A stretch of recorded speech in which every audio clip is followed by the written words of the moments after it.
Ke berita lainnya, Saudara, Polda Metro Jaya telah menggelar 6 perkara kasus polemik ijazah palsu Jokowi. Salah satunya yakni laporan pencemaran nama baik yang dilaporkan Jokowi. Gelar perkara 6 laporan terkait polemik ijazah palsu Jokowi sudah dilakukan pada Kamis 10 Juli. 6 laporan tersebut yakni 1 laporan dari Jokowi tentang dugaan tindak pidana pencemaran nama baik atau fitnah, 5 laporan lainnya terkait dugaan tindak pidana penghasutan dan penyebaran berita bohong. Sebelumnya, penyelidik Subdit Kamnek di Treskrimum Polda Metro Jaya sudah memeriksa saksi terlapor yakni Roy Suryo CS dan pelapor terkait kasus ijazah Jokowi.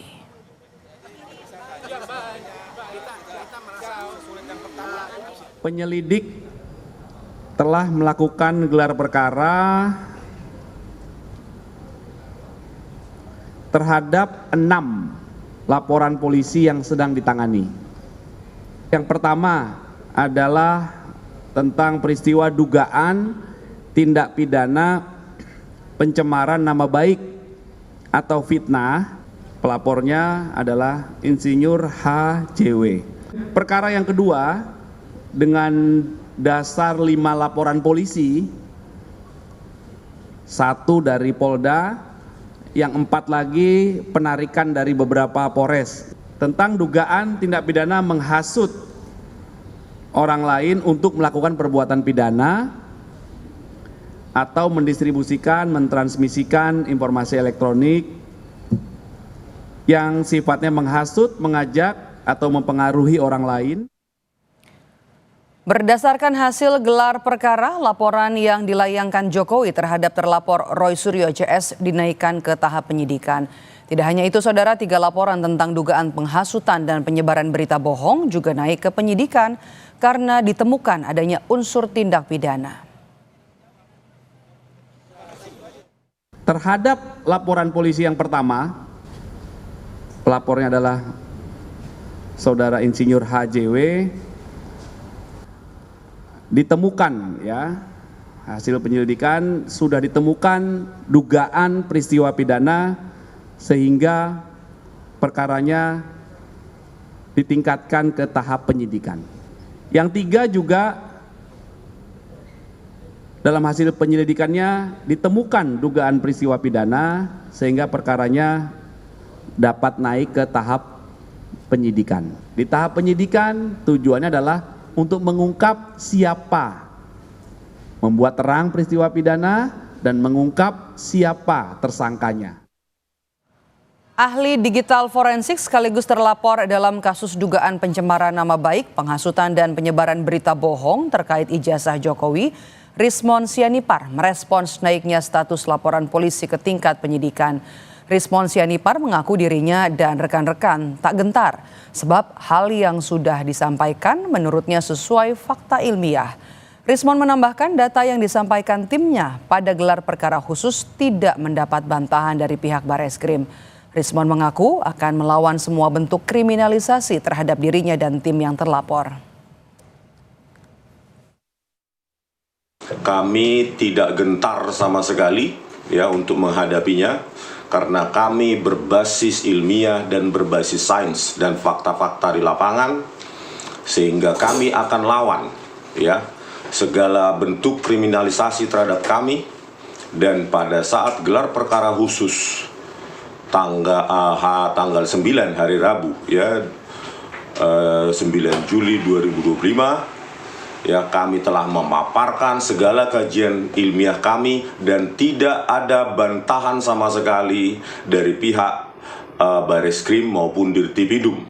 Kami akan melanjutkan perjuangan ini karena kami tidak ingin ke depan seorang presiden ya memiliki latar belakang pendidikan yang diragukan oleh publik.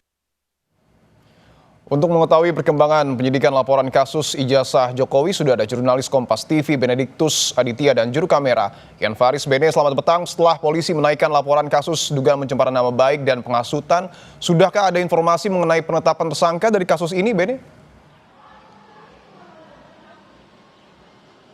Ya, selamat petang Dipo. Memang kalau dari proses perkembangan yang kami ikuti sejauh ini, memang polisi telah menaikkan status kasus ini ke tingkat penyidikan begitu Dipo, di mana pada kemarin tanggal 10 itu sudah dilakukan gelar perkara terhadap laporan yang dilaporkan oleh Jokowi begitu, dan juga pada tanggal 11-nya dinyatakan bahwa penyelidikan naik ke tingkat penyidikan. Ini artinya kalau di tingkat penyidikan biasanya harus ditetapkan seorang ataupun beberapa orang tersangka begitu yang dilaporkan ya. Namun hingga sampai saat ini Dipo kami belum menerima informasi kapan atau siapa yang akan ditetapkan sebagai tersangka dari pihak Polda Metro Jaya. Nah, memang kalau kita lihat Dipo dari latar belakang kasus ini sendiri, memang pada tanggal 30 April yang lalu pihak Jokowi telah melaporkan Roy Suryo CS begitu ke Polda Metro Jaya, dan kasusnya tengah ditangani di Subdit 1 Bidang Keamanan Negara, di mana pada saat itu Jokowi melaporkan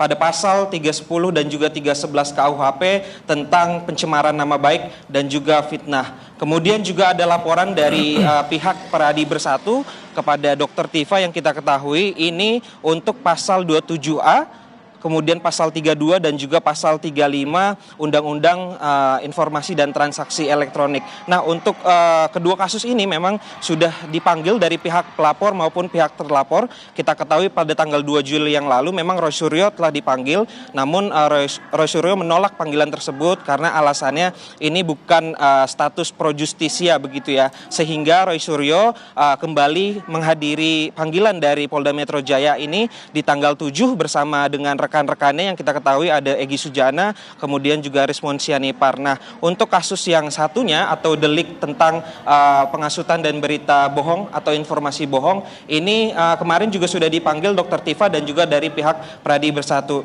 Nah, kita tentunya masih menantikan bagaimana langkah yang diambil oleh pihak kepolisian, apakah nantinya akan ada tersangka dari terlapor tersebut. Begitu Dipo. Bene, singkat saja Bene, apakah setelah dinaikkan ke tahap penyidikan, sejumlah pihak akan dipanggil kembali, katakanlah terlapor atau pelapor? Singkat saja Bene. Ya, Dipo, memang benar kalau dari pernyataan kemarin Kabid Humas Polda Metro Jaya, ini tidak menutup kemungkinan bahwasannya nantinya akan ada pemanggilan lanjutan kepada pihak terlapor. Begitu Dipo. Baik, terima kasih jurnalis Kompas TV Benediktus Aditya dan juga juru kamera Yan Faris melaporkan langsung dari Polda Metro Jaya.